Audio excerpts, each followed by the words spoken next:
Berbagai peristiwa unik, menarik, hingga tragedi terjadi selama sepekan.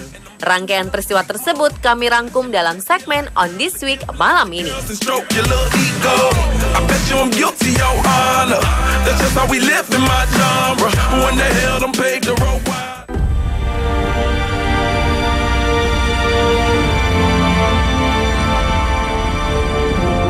Tujuh anak yang berusia 10 sampai 14 tahun di Afghanistan tewas saat menjadikan kepala roket sebagai mainan. Tanpa mereka ketahui, kepala roket tersebut ternyata masih aktif dan tiba-tiba meledak.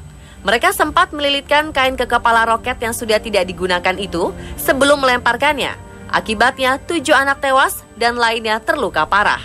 Kekerasan telah menjangkiti Afghanistan selama bertahun-tahun.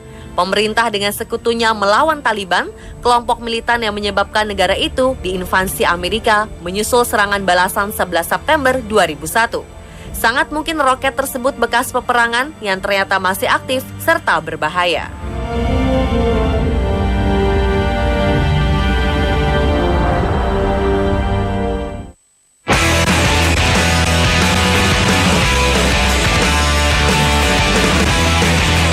Tentu saja kita tidak dapat menghidupkan kembali orang yang telah meninggal. Namun bagaimana jika sebuah teknologi nantinya bisa menghidupkan orang yang meninggal? Sebuah perusahaan di Australia, Humay, mengatakan bahwa teknologi yang mereka kembangkan akan memungkinkan seseorang yang telah meninggal ditransfer ke sebuah badan buatan. CEO Humay, Josh Bocanegra, mengklaim menggunakan kecerdasan buatan dan nanoteknologi untuk menyimpan data tentang gaya percakapan, pola perilaku, pikiran, dan informasi tentang bagaimana fungsi tubuh Anda dari dalam dan luar. Perusahaan ini mencegah rusaknya otak menggunakan nanoteknologi untuk memperbaiki dan meningkatkan selnya. Teknologi cloning juga akan membantu agar otak tetap bisa bertahan dengan baik. Humay sejauh ini mempunyai 5 karyawan dengan 2 peneliti. Mereka mengklaim jika teknologi yang sedang mereka kembangkan ini akan bisa berjalan dengan baik pada 30 tahun ke depan. Benarkah?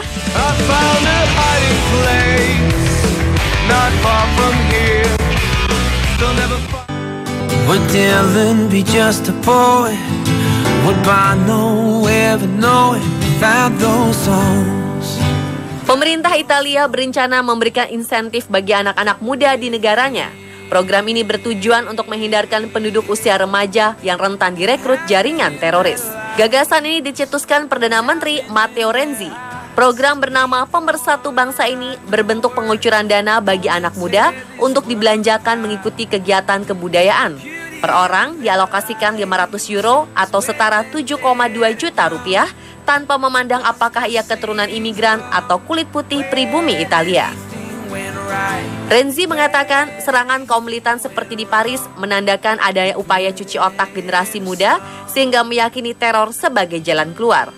Nantinya, penerima dana dipersilahkan menghabiskan uang itu untuk menonton film, menyaksikan pentas drama, atau menghadiri pertunjukan musik. Sejauh ini, belum ada persetujuan parlemen untuk kebijakan tersebut.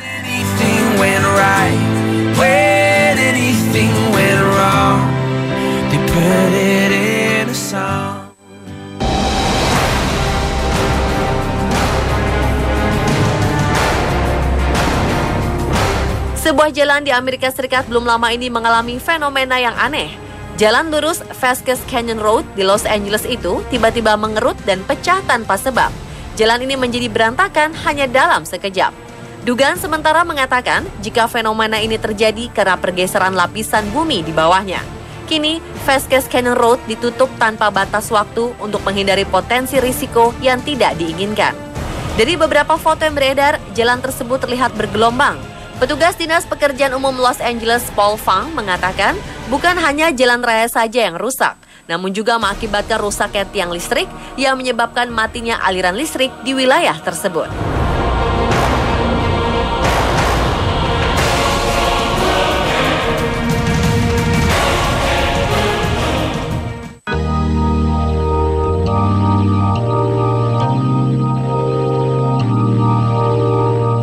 Netizen dibuat haru oleh salah seorang kakek difabel yang rela berjualan bunga di tengah hujan lebat demi memenuhi kebutuhan sehari-hari. Kakek berkaki satu dengan tongkat ini adalah warga Filipina.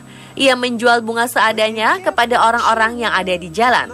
Di tengah derasnya air hujan, ia terlihat berhenti di rambu lalu lintas dan menghampiri setiap kendaraan yang berhenti. Dengan harapan, bunga di lengannya itu bisa habis terjual. Dari beberapa foto, si kakek tampak menjual bunga jenis sampagita.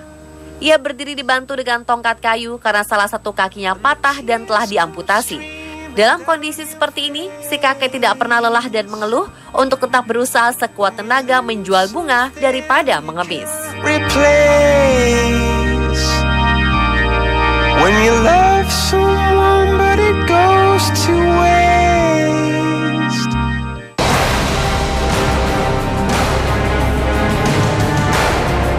Seorang remaja belia diketahui merawat dengan sabar kedua orang tuanya yang tunanetra. Atas kegigihan remaja bernama Feng Molin, kepala sekolahnya terketuk hingga menggelar donasi amal untuk meringankan bebannya. Feng 13 tahun tinggal bersama sang ayah di barat laut Tiongkok, Provinsi Shanxi.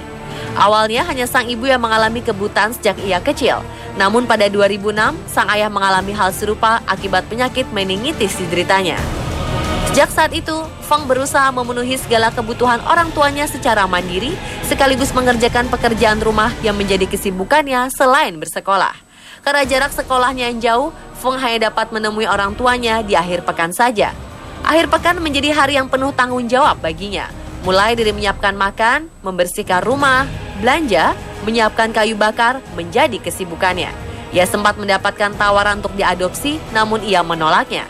Ia berkata, kebahagiaannya adalah bersama orang tua. Ia pun berjanji akan belajar giat dan bekerja keras untuk masa depan yang lebih baik bersama kedua orang tuanya.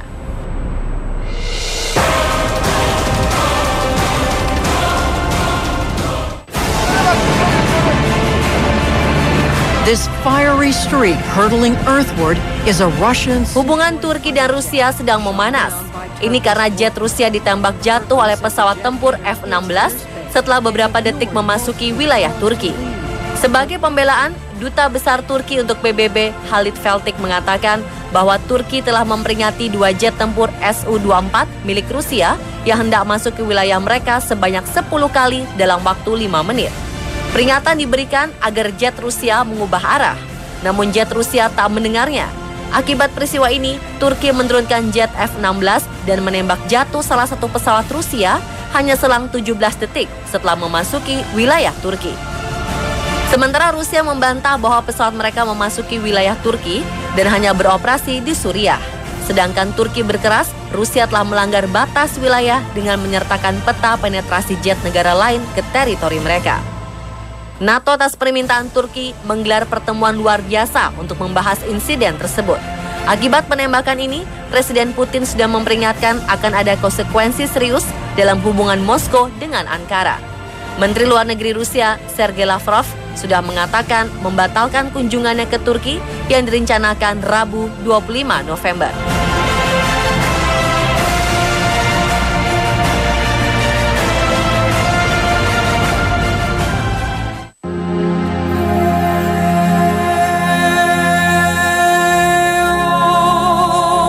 Puluhan anak di Kabupaten Ndunga, Papua dikabarkan meninggal dan hingga kini belum bisa dipastikan apa penyakitnya.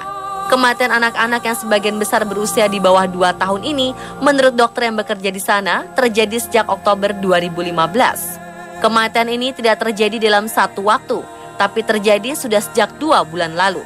Soal dugaan penyebab kematian, mereka tidak mau berspekulasi.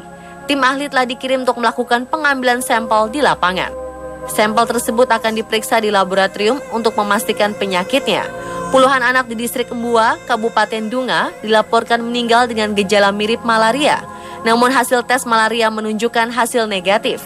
Kemudian muncul dugaan pneumonia atau radang paru-paru, serta ISPA atau infeksi saluran pernapasan akut.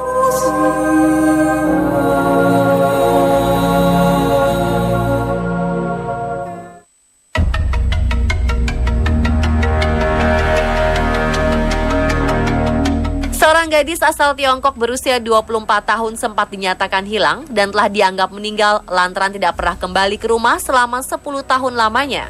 Namun keajaiban datang pada akhir pekan kemarin. Ternyata 1 dekade silam, gadis yang tidak disebutkan namanya ini bukan meninggal, melainkan kabur dari rumahnya di Hengti, Provinsi Zhejiang, Tiongkok. 1 dekade berselang, akhirnya kepolisian setempat menemukan gadis tersebut karena terkena razia memakai KTP palsu. Ia ditemukan di warung internet di kota Hangzhou selepas pulang dari stasiun. Dalam pengakuannya, gadis ini menghabiskan waktunya dari mulai makan, tidur, dan bermain game online. Selama rentang waktu tersebut, ia kerap mendapat pemasukan dari sesama gamers yang iba terhadap hidupnya. Akibat ulahnya memalsu identitas, gadis ini didenda 1.000 yuan atau setara dengan 2,1 juta rupiah. Ia juga diwajibkan memanggil orang tuanya. Pemirsa, itulah rangkaian peristiwa yang terjadi selama sepekan yang kami rangkum untuk Anda.